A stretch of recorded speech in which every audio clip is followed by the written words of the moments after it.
a month ago, and it's a great energy and great motivation for all our teams. So I'll take you through today through a few figures, a little bit of our results, and we'll talk a little bit about beauty and the quest for beauty. So without further ado, let me show you what we prepared for you. So we are acting actually in a very dynamic market. A lot of industries around us would dream to have such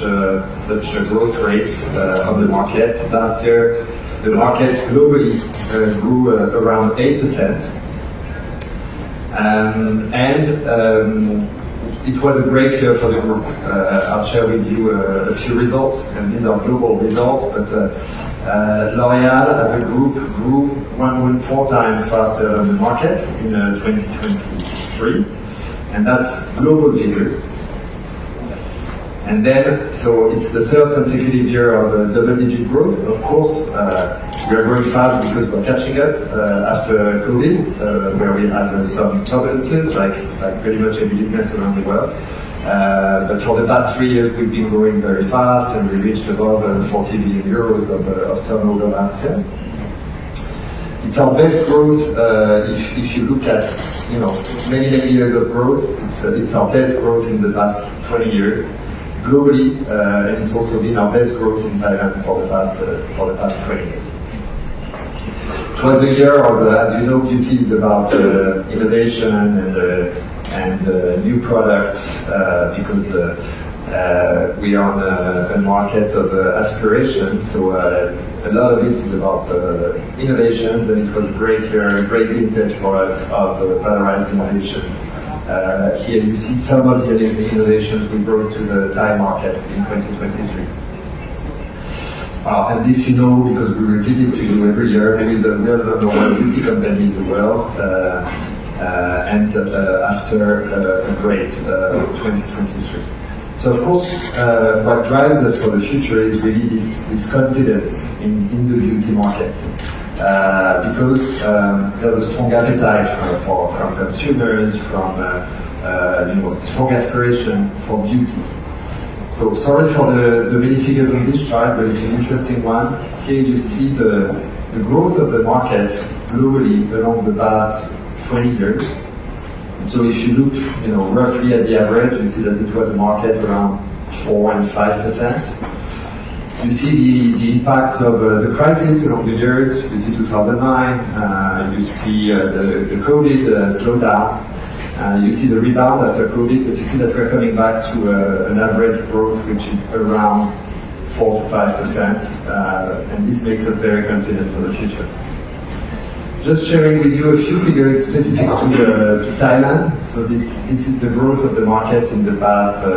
7-8 years in Thailand. So here again, you see the impact of COVID, and you see the rebound around plus 10 in the past 2 years, 22 and 23. And our estimate for this year is that the market will grow around plus 8 in Thailand. So again, a very dynamic beauty market. And then, things you already know, but the Thai beauty market, how is it split? It's first and foremost a skincare market. More than 60% of the market is in skincare. Very dynamic, by the way. And then hair care is the second largest category. Then comes makeup and fragrance. And then you see that every single category has been very dynamic. And for those of you who are strong at math, you see that the average of this growth doesn't match the chart I showed you before. Because the chart that I showed you before includes hygiene, includes soaps and everything. So this is the market where we actually operate as a group. Then, maybe let's step back a little bit and talk more about beauty. At L'Oréal, we think that beauty is an essential human need. And I'll try to explain along the few coming slides. We think that the desire for beauty is a universal aspiration that transcends time, borders, and cultures. And we think that beauty, far more than appearance, far more than superficiality, is a quest that helps shape our identity individually and collectively. So I'll show you a few examples of that, but our daily routines as humans mostly start with beauty and end with beauty actually. It's beauty comes in a lot of come back. So beauty comes together with the big moments of life. If you think about birthdays, weddings, graduation, we all try to look our best at these moments. And why is that? It's because with beauty helps build confidence. It helps build, of course, yes, self-confidence, and then when you feel more confident, you feel better, right? It's valid for the moments where, moments of celebration, but it's also valid for the moments of pain or we know that in oncology treatments, for example, when you have collateral effects on skin,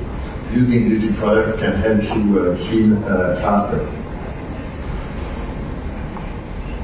Beauty can also act as a shield. If you think about a very simple category, which is UV protection,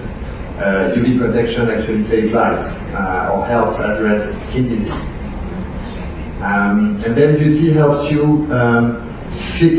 helps you fit in your community, helps you fit in your social relationships.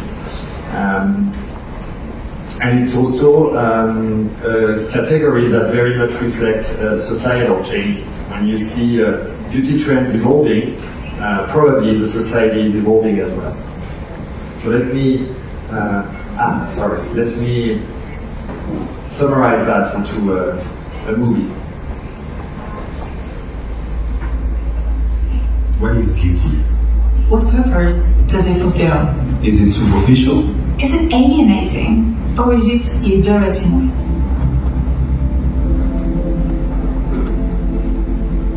During the last 2 years, I've been asking myself these very questions. And together with my team, we spent countless hours debating with sociologists, neurologists, historians, anthropologists, psychiatrists, doctors, and beauticians to understand what beauty really is. We've pored over hundreds of texts and studies, and this is what we found.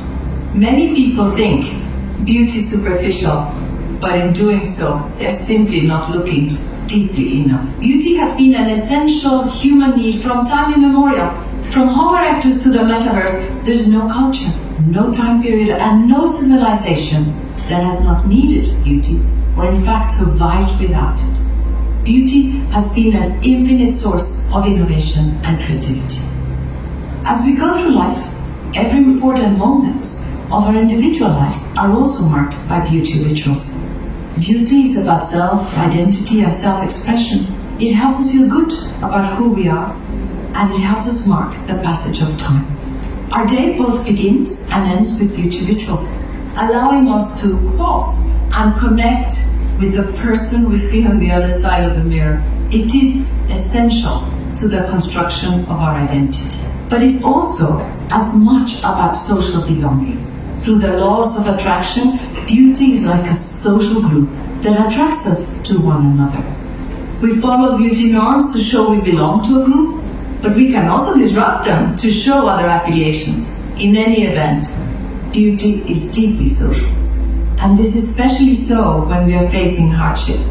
When we are recovering from an illness or reintegrating into society, beauty is a balm that helps us build confidence and maintain our dignity.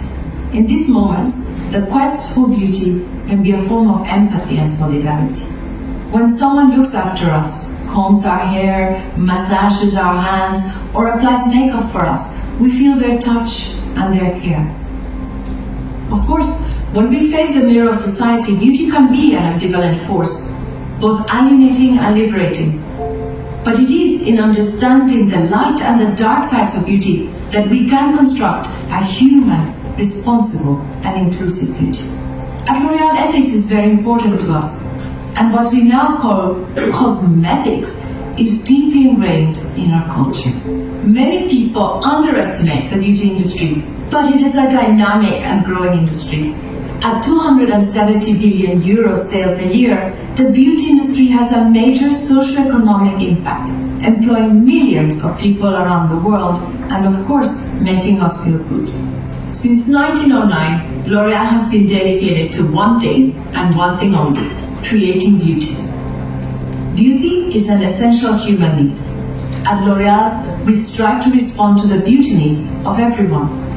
What drives us is the profound purpose to create the beauty that moves the world.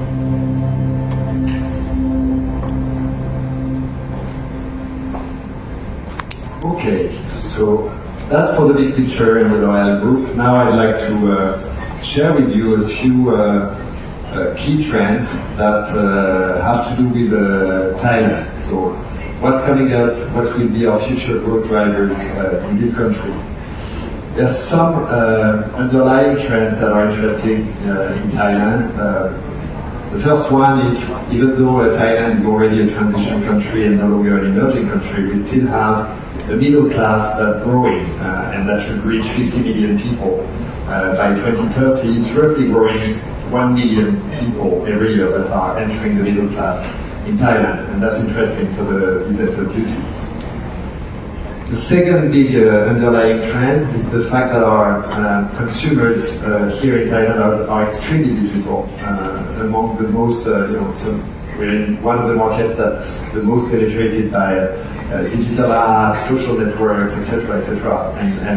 And we know that social networks drive a certain dynamic in the beauty category. And then the last one, which is an important one, is the fact, and we rarely talk about Thailand as such, but Thailand is an aging society. It's actually, in our region where we operate, it's the oldest market, the oldest median age, 41 years old. I come from Western Europe, and it's comparable to Western Europe. The average age in France is very comparable, 42 years old. Very comparable with the one in Thailand, 41 years old. So what do we do for the silver generation? What do we do to help aging beauty? So this is a very interesting trend that we're looking at. So in 2024, again, we'll come with more innovation, more excitement, more disruptive inventions in beauty. Driven mostly by what we call beauty tech. For those of you who looked right when you entered the office, you saw that there was a counter called beauty tech. You will have the occasion to interact with it. But basically, we believe that the digital transformation of the world, the fact that the amount of data we have access to allows us to better cater to consumer needs. So for that, we have a lot of tools in the company that we put at the service of consumers for them to better diagnose their skin issues, for them to better try a product before using it. When you're about to apply a new hair color, you're happy to know what it's going to look like on your actual face rather than trying it and being unhappy with the results. So we have a full palette of tools that we put at the service of our consumers, retailers, partners to make the beauty experience more satisfactory. Then we have some digital leadership in the market. We're investing a lot on that front. So you've probably seen on different occasions, 3D outdoors that we bring to the city, live streaming that we're doing on a daily basis. But we are totally engaged in the digital transformation. Then coming on our business, so as some of you know, we operate with 4 divisions, which are catering to different distribution channels mostly. So we have a consumer products division, which is our largest division in Thailand, largest division in the world as well, with brands like L'Oréal Paris, Garnier, Maybelline, and that operate in supermarkets, hypermarkets, drugstores, online of course. Then we have our Luxe division, which is mostly distributed in department stores, but also online, with brands like Lancôme, Yves Saint Laurent, Armani or Kiehl's, to quote a few. Then we have a division called L'Oréal Dermatological Beauty, and this division caters to actually products prescribed by dermatologists. So on this division, it's our most medical division. It's about treating skin diseases and skin pathologies, and there we have three brands: La Roche-Posay, CeraVe, and Vichy. And last but not least, because that's where we come from actually, the L'Oréal Professional Products Division, which caters mostly to salons and hairdressers, and that's where the group comes from. The group was actually founded with hairdressers and hair color. So each of these divisions has different missions that I will come back on. And then here in Thailand, our strategy is actually to act as one L'Oréal. And one L'Oréal in different senses. Our key priorities are four. So the first one is, and it's not just a nice thing to say to kids or employees, it's really what we think is the most important, is to be a people-first company. Because as our founder once said, companies are not about machines, numbers, and offices. It's about people. And so we put a lot of effort making sure that we attract the best possible talents and that we group them and take care of them. And one of the reasons we moved to this office is actually this one. Then the second one is about, we call it number one beauty company. It's not just about being the number one and the biggest and the strongest. It's about being the most loved. Today in marketing we talk about loved brands because that's what engages consumers. So our brands are engaged into causes, they go beyond just the business side. It's about being the best possible partner for our retailers. So every year we ask our retailers to rate us. We try to improve in the way our retailers judge us, and we try to do a better job at the relationship we're building together. Then it's about being one loved company. So one loved company is linked to our commitment, to communities, to the planet, to everything that surrounds us. We think that as a leader, it's much more about just business. It's also about being responsible to communities around you, and that we need to set the tone for our competitors to follow. And so we will talk a little bit in a moment about sustainability and our commitments to sustainability, but that's pretty much this whole chapter around responsibility. And last but not least, it's about being fit for the future. So what does it mean, fit for the future? The world is changing super fast. The digital revolution came up and we're already in a new revolution with the data, with AI, and we want to engage in all this because we think that if we are a fast adopter and a fast learner on these topics, we'll be more fit for the future and more willing to evolve with the society we're in. So this is what we call our strategic frame. And then I'll come back to each of the divisions that we operate. So the Consumer Products Division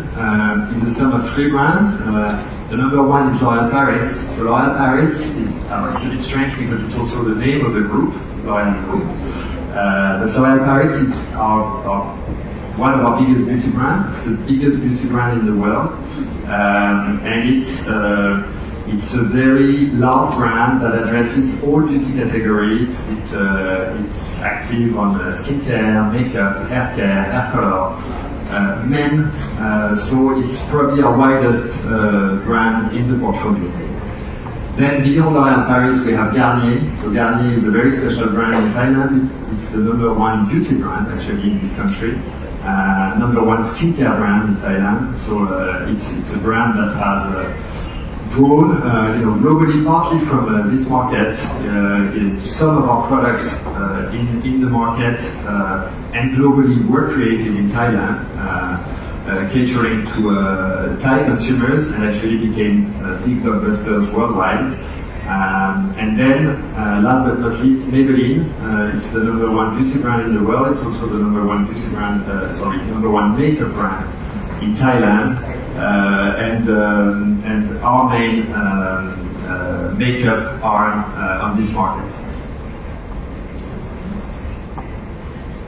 And then, as I was saying, number one beauty company is not only about being the biggest, it's also about being the most loved. So for that, our brands are committed to causes that I won't get through all of them, but L'Oréal Paris is engaged in fighting street harassment, Garnier is about green beauty, and Maybelline is about mental health. And so we believe that brands that are engaged into causes, into meaningful purposes, have more echo, especially with the younger generation that don't just consume products, but consume purposes and sense. Then moving on to L'Oréal Dermatological Beauty, so it's about serious and safe skincare and hair care. As you know, in the world today, 2 billion people suffer skin diseases, pathologies. So it's actually a gigantic market, especially post-COVID, where health and safety of our products makes more sense than ever. On dermatological beauty, as you know, it's about addressing the future of consumers. As I said, one in 3 people suffer from skin disorders, aspire to aesthetic procedures, and are very health conscious. So that's where our brands operate. And then, so we are the number one company in the dermo market in 2023. This is both in globally, but also in Thailand actually, with 3 brands: La Roche-Posay, CeraVe, and Vichy. La Roche-Posay, for example, is today the number one acne care brand in the market. CeraVe, for example, in Thailand is the number one hydration brand or body brand in the market. And Vichy is developing in hair care. Then our third division, L'Oréal Luxe, is about, of course, luxury beauty aspiration. In department stores, online, you know most of our brands, they're famous. It's about having a complementary offer. It's about elevating the experience, and it's about engaging consumers. On that, of course, the big topics we are addressing is there's a big topic around fragrance. As you know, fragrance has been a category with explosive growth in the past years, and especially post-COVID. So we want to be present on this in this arena. Of course, it's about skincare because there's an aspiration for all types of skincare. And there we have different brands to cater to consumer needs in the country, from all the way to the most aspirational skincare solutions. And then makeup, which obviously, as you can imagine, post-COVID is a very, very dynamic category since most of us don't wear masks anymore. The category went down during COVID because no more social occasions, the wearing of masks, etc. And now we see that this category is extremely dynamic and bouncing back after COVID. And last but not least, where we come from, the professional products. There we want to be the number one pro brands of choice for our professional partners and our premium consumers. So it's about 2 things. Together with the pros, it's about winning in color and elevate the whole profession, the hairdresser. And then on the other hand, there's a huge premium hair care market that's developing, especially online, but also in selective stores, and we want to be absolutely part of that. And now I'll pass it on to Funyi. ก็ขออนุญาตกลับมาเล่าให้ฟังเพิ่มเติมนะคะคุณแพทริกพูดถึงเรื่องธุรกิจตัวเลขต่างๆแต่จะขอพูดในเรื่องของความยั่งยืนนะคะว่าเราทำอะไรกันบ้าง Royal for Future คือชื่อโครงการเพื่อความยั่งยืนที่เราทำตั้งแต่ ปี 2020 แล้วเราตั้งเป้าปี 2030 นะคะแต่เราไม่ได้เพิ่งเริ่มทำ10 ปีนี้นะคะเราทำมาก่อนหน้านี้แล้วก็พยายามอัปเดตในเรื่องของ progress ต่างๆขึ้นเรื่อยๆในหน้าสไลด์นี้ค่ะเป็นเป้าหมายบางส่วนนะคะที่หยิบยกขึ้นมาในระดับโลกนะคะให้รับทราบอันที่หนึ่งก็คือเราตั้งเป้าว่าปีหน้านี้นะคะหน่วยงานของเราทั่วโลกเนี่ยจะต้องใช้พลังงานยั่งยืน renewable energy นะคะตอนนี้เนี่ยก็เรียกว่า 90% นะคะคาดว่าจะตามเป้าอันดับ2คือเรื่องของน้ำโดยเฉพาะเรื่องของน้ำที่โรงงานนะคะตั้งเป้าว่าน้ำในโรงงานเนี่ยจะต้องเป็น water loop ก็คือต้องวนใช้อยู่ในโรงงานไม่มีน้ำทิ้งนะคะอันนี้มันต้องใช้เทคโนโลยีแล้วก็การวนค่อนข้างเยอะจะเห็นว่าก็ยังนะคะ work in progress อยู่ 14% ในปีที่แล้วแต่เราตั้งเป้าว่า 2030 ต้องไปให้ได้ถึง 100 ค่ะ3ก็คือเรื่องของ biodiversity ก็คือความหลากหลายทางชีวภาพนะคะเรามั่นใจว่าผลิตภัณฑ์หรือว่า ingredient ต่างๆเนี่ยที่เราจัดหามาในการผลิตมาจากแหล่งที่ยั่งยืนนะคะแล้วก็สามารถตรวจสอบย้อนกลับได้อันนี้ก็คือเกือบ100แล้วค่ะหรือนิดหน่อยที่ต้องบริหารจัดการให้รู้แหล่งที่มาและสิ่งที่เรานำมาเนี่ยนะคะจะต้องไม่เกี่ยวข้องกับเรื่องของการตัดไม้ทำลายป่าด้วยกลุ่มที่4นะคะที่เป็นกลุ่มเรื่องของทรัพยากรต่างๆแน่นอนการผลิตเครื่องสำอางหรือเปลี่ยนความงามใช้ในเรื่องของresources ค่อนข้างเยอะเราเน้นที่ว่าในปี 2030 95% ในส่วนของส่วนผสมของเรานะคะที่อยู่ในสูตรเนี่ยจะต้องมาจากส่วนผสมที่เป็น bio base หรือมาจากธรรมชาตินะคะแล้วก็ต้องมาถ้าเป็นแร่ธาตุต่างๆต้องมาจากแหล่งที่มีมากนะคะก็คือถ้าหายากหรือจะไม่มีแล้วเราจะไม่นำมาใช้ตอนนี้ก็ 65% นะคะก็ถือว่าอยู่ในขั้นที่น่าพอใจและสุดท้ายสิ่งสำคัญที่สุดในเรื่องของ packaging ของผลิตภัณฑ์ก็คือเรื่องของการตั้งเป้าว่า 100% ของพลาสติก packaging จะต้องมาจากพลาสติกรีไซเคิลนะคะหรือเป็น bio base มันเหมือนจะไม่ยากนะคะแต่ว่ามันต้องมีนวัตกรรมวิวัฒนาการหลายๆอย่างแล้วก็ทำงานกับพาร์ทเนอร์ค่อนข้างมากเนื่องจากว่าผลิตภัณฑ์เนี่ยตอนที่เราจะมาใส่แพคเกจจิ้งมันมีหลากหลายองค์ประกอบ1ต้องเหมาะสมกับการใช้งานต้องมีคุณภาพที่จะเก็บประสิทธิภาพผลิตภัณฑ์ให้คงอยู่ได้นะคะและมันก็ต้องทำให้ผู้บริโภครู้สึกว่าน่าใช้นะคะก็เลยต้องมีการออกแบบและทำงานแต่ก็ถือว่าเป็น work in progress อยู่นอกจากตัวแพคเกจจิ้งพลาสติกที่มาจากพลาสติกรีไซเคิล 100% แล้วก็มีการทำงานกับพาร์ทเนอร์อย่างเช่นเป็นพลาสติกที่อาจจะเป็นรีฟิลหรือว่าเป็นในเรื่องของแพคเกจจิ้งที่มาจากเป็นตัวทูนะคะหรือใช้กระดาษการ์ดบอร์ดเดี๋ยวจะมีด้านข้างเนี่ยค่ะมีผลิตภัณฑ์นะคะให้รับชมแน่นอนค่ะความงามเนี่ยเป็นเรื่องของแรงบันดาลใจแต่ต้องมาพร้อมกับประสบการณ์ที่เรียกว่าคำนึงถึงสิ่งแวดล้อมด้วยฉะนั้นรีฟิลจะเป็นอีกส่วนหนึ่งที่เราพยายามที่จะนำเสนอให้ผู้บริโภคนะคะแล้วก็ช่วยผลักดันให้ผู้บริโภคเรียกว่ามาลองความงามที่รักโลกมากขึ้นจะเห็นว่าการรีฟิลนะคะไม่ใช่ว่าตัดซองใสเดิมเหมือนผลิตภัณฑ์ทั่วไปความงามมันต้องเรียกว่าน่าใช้เห็นแล้วอยากใช้นะคะอันที่1เนี่ยก็จะเป็นรีฟิลที่เป็นรีไซเคิลก็คือหมดแล้วไส้ในนะคะเปลี่ยนไส้ได้นะคะขวดก็ยังคงสวยงามอยู่อันที่2ก็จะมีในเรื่องของยังรีฟิลแบบปกตินะคะก็คือเป็นซองที่รีฟิลขวดแล้วก็จะประหยัดพลาสติกมากขึ้นอันที่3กับ4เนี่ยจะเห็นว่าผลิตภัณฑ์ความงามชั้นสูงเนี่ยยังต้องคงความสวยงามคงความดูดีนะคะอย่างแอปซูเนี่ยนะคะขวดหนึ่งเนี่ยประมาณ10,000 กว่าบาทนะคะก็ยังเป็นรีฟิลได้ก็คือหมดแค่แคปซูลข้างในเดียวก็คือลูกค้าสามารถยังจ่ายน้อยลงแต่ว่ายังได้แพคเกจจิ้งที่หรูหรานะคะยังคงไว้เพราะบางคนเนี่ยที่คุยกับผู้บริโภคเนี่ยหลายๆคนบอกว่าขวดส่วนไม่อยากทิ้งทำยังไงใช่ไหมคะอันนี้ก็คือเป็นโซลูชันหนึ่งเขาเก็บขวดที่ส่วนของไว้แล้วก็จ่ายในเรื่องของรีฟิลที่มีราคาย่อมเยาน้อยลงและที่จะมาเมืองไทยนะคะอีกเพิ่มเติมก็คือเรื่องของการรีฟิลน้ำหอมเมื่อกี้คุณแพทริกก็ได้ฟังเรื่องของตลาดน้ำหอมก็ค่อนข้างโตขึ้นนะคะคนใช้น้ำหอมเยอะขึ้นตอนนี้น้ำหอมรีฟิลก็เราจะมานำเสนอมากขึ้นเรื่องของนอกจากเรื่องของสิ่งแวดล้อมนะคะแน่นอนเราพยายามที่จะสร้างผลกระทบเชิงบวกทางด้านสังคมแบรนด์ของเรานะคะทั้งระดับคอร์ปอเรทและระดับแบรนด์15 แบรนด์แต่เราพยายามทำงานในเรื่องของสังคมนะคะและสิ่งแวดล้อม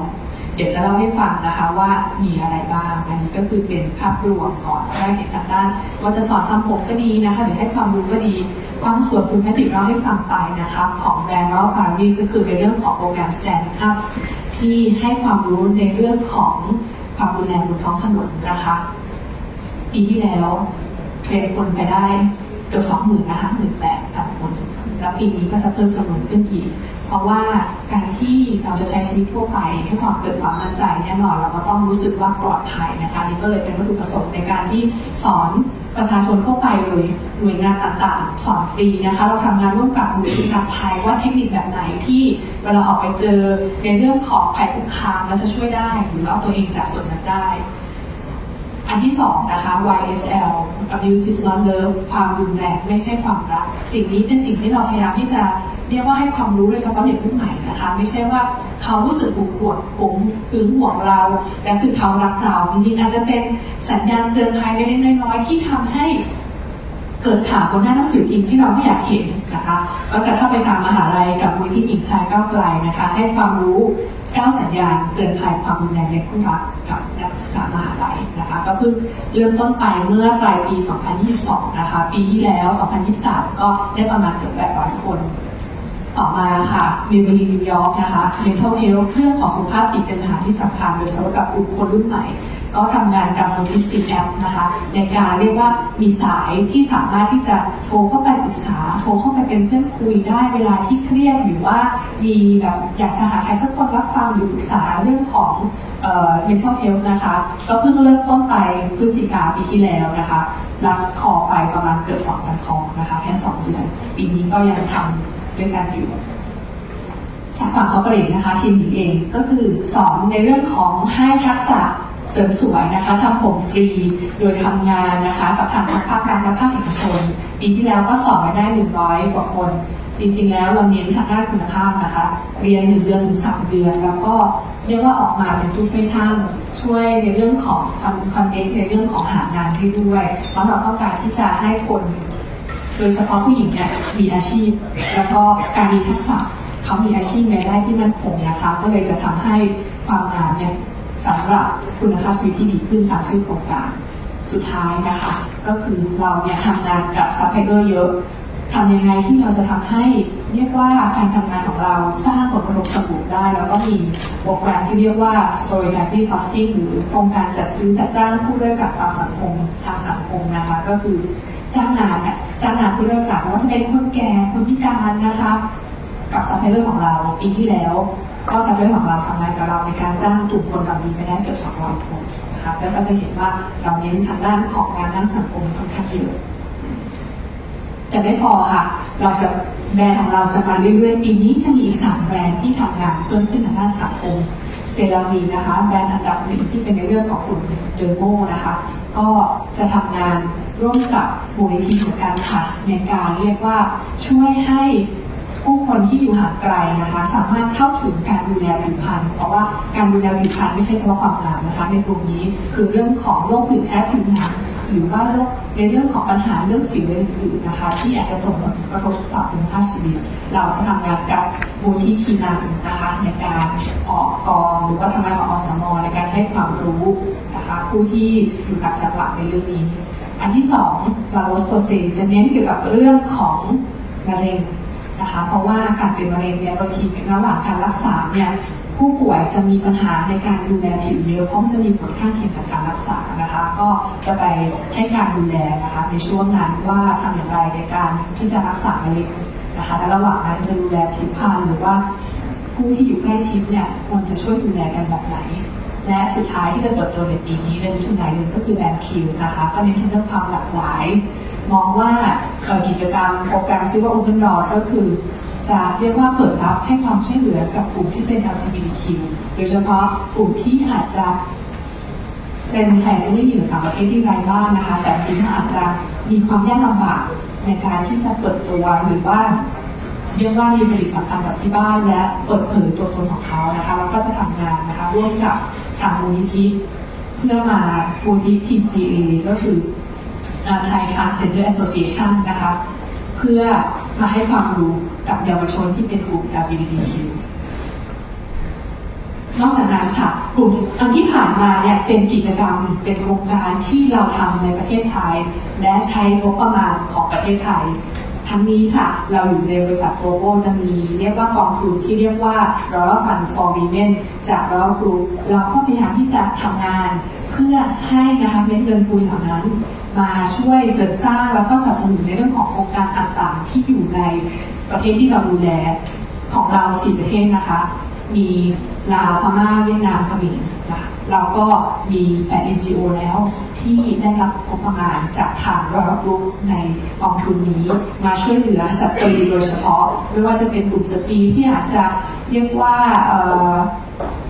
เรื่องของการค้าประเวณีนะคะหรือว่าเรื่องของโดนทำร้ายเรื่องของเด็กผู้หญิงที่มีปัญหานะคะที่ต้องการความช่วยเหลือก็เรียกว่าเป็นหนึ่งในความภูมิใจที่เราพยายามจะผลักดันนะคะให้ได้มีกองทุนมาสนับสนุน